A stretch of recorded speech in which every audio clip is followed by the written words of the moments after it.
प्यारे बहनों और भाइयों, मेरा नमस्कार स्वीकार हो। देखिए, कथनी और करनी का फल क्या होता है। यानी जैसा हम अपने मुंह से बखान करते हैं, जो शब्द निकालते हैं वो कथनी होती है। यानी वाणी का प्रभाव होता है कि हम क्या कह रहे हैं। और करनी यानी हम अपने कर्मों में क्या दर्शा रहे हैं या क्या कर रहे हैं। यानी दोनों का तारतम्य शुभ नहीं हुआ या एक सा नहीं हुआ तो उसका परिणाम विपरीत होता है। तो कथनी और करनी में जब अंतर होगा तो परिणाम भी विपरीत होगा, चाहे वो कैसा भी कर्म हो। जैसे मान के चलिए, कोई साधु का भेष ले करके और सन्यासी बन करके विचरण कर रहा है और सन्यासी जैसे वो आचरण नहीं कर रहा है तो उसकी कथनी और करनी में अंतर हो गया। या मैं जैसे जो वाणी से बोल रहा हूँ, उस वाणी के जो शब्द निकल रहे हैं उसके नेम फॉलो नहीं कर रहा हूँ। जैसे मान के चलिए कि मैं कह रहा हूँ कि भाई मैं अष्टांग योग का पालन करता हूँ और मेरे आचरण में अष्टांग योग का पालन होता हुआ नहीं दिखाई देता है, तो ये कथनी और करनी में अंतर आ जाता है। तो ऐसे ही राम मंदिर जो प्रकरण है, इसमें चंपत राय और एक गोपाल राय, एक नृपेंद्र मिश्रा जी हैं। तो देखिए, यदि बीजेपी सरकार ने उनको कड़ा दंड नहीं दिया, कड़ी सज़ा नहीं दी, तो ये निश्चित है भारतीय जनता पार्टी की तरफ से लोगों में बहुत घृणा पैदा हो चुकी है। मैं अयोध्या के आसपास के माहौल की तो मैं कुछ वर्णन ही नहीं कर सकता, लेकिन हज़ार हज़ार 2-2 हज़ार किलोमीटर तक भारत में जहाँ भी इस बात को सुन रहे हैं, वहाँ ये घृणा पैदा हो गई है कि ये तो लूटने वाले हैं, छलावा करने वाले हैं, धोखा करने वाले हैं। तो जब एक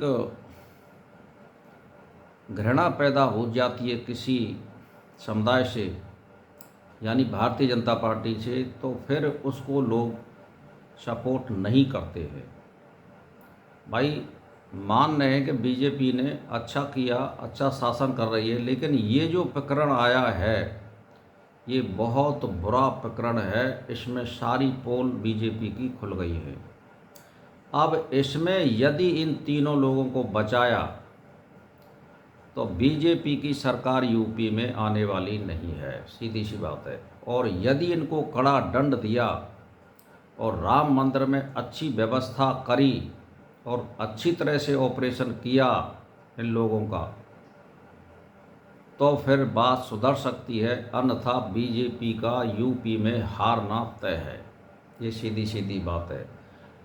योगी जी ने जो कार्य किए थे उस पर पानी फिर गया है। इसी प्रकरण से मैं आपसे क्या वर्णन करूं, लोग बाग ये घृणा कर रहे हैं कि भाई ये तो पूरी तरह से, जो एक तरह से बहुत नीच आदमी जो आचरण करते हैं, और एक ऐसी बू आ रही है कि जिसमें हम नाक मूंदने को मजबूर हैं, यानी गंदी बू। तो लोग बाग ऐसे मनुष्यों से जब घृणा करते हैं, जैसे चंपत राय है, इसके आचरण भी सही नहीं है और ये शहंशाह बन के अयोध्या में रहता था, किसी की सुनता नहीं था। और भूमि का प्रकरण भी इसने गलत किया था। कागभूषण जी जो थे उनको ये चुरा के ले गया।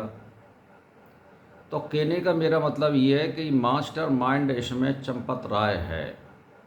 यदि चंपत राय को छोड़ दिया सरकार ने तो यूँ समझ लीजिए सरकार बिल्कुल चौपट हो जाएगी उत्तर प्रदेश में। क्योंकि अयोध्या में जो पढ़ा लिखा वर्ग है वो चंपत राय के 101% खिलाफ है, आप सोच लीजिए। तो इसीलिए अब आप सोच लीजिए, जिनकी कथनी और करनी में अंतर होता है वहाँ आपको कोई सफलता नहीं मिलती है और आप धड़ाम से गिर जाते हो। ये सीधी बात है। तो भाई और बहनों, मैं तो यही कहता हूँ, आप जैसा करते हैं या कथनी है आपकी वैसी, उसमें अंतर नहीं आना चाहिए। कथनी और करनी में क्षमता होनी चाहिए, अंतर नहीं होना चाहिए। जैसा हम भेष बना करके रह रहे हैं उसका आचरण करें, उसके नेम फॉलो करें, तब जा कर के हमें ईश्वर सफलता देता है, अन्यथा नहीं देता है। चाहे वो अध्यात्म क्षेत्र हो या भौतिकवाद हो। और ऐसे भेड़िया लोगों को मंदिर में कर रखा है जिनका कोई लेना देना नहीं है, जिनके कोई आचरण नहीं है, जिन्होंने कोई अध्यात्म क्षेत्र में कोई अभ्यास नहीं किया है, या जैसे मान के चलिए कि वो कोई प्रतिष्ठित आदमी नहीं थे जिनके आचरणों के बारे में पता चले। और इसमें एक प्रतिष्ठित या तीनों ये प्रतिष्ठित थे, गोपाल राय या नृपेंद्र मिश्रा और ये जो है चंपत राय। अब चंपत राय के तो आचरण के बारे में भी लोग बाग संदेह पैदा कर रहे हैं, और फिर ये ऐशो आराम की ज़िंदगी जीने वाला है। तो भाई अब ऐसे लोगों को जब तुम मंदिर का संचालन बनाओगे और फिर उसकी पोल खुल गई है कि इसने क्या किया है, तो बस बंटाधार हो जाएगा। इसीलिए आप अपने कर्मों को सुधारिए। कथनी और करनी में अंतर नहीं आना चाहिए, चाहे वो साधु हो, चाहे गृहस्थी हो, चाहे पढ़ाई लिखाई वाले वाला हो। तो जब ये इसमें अंतर आ जाएगा तो आपको सफलता नहीं मिलेगी और धड़ाम से आप गिर जाओगे। तो भाई और बहनों, बस मेरा इसी के साथ नमस्कार स्वीकार।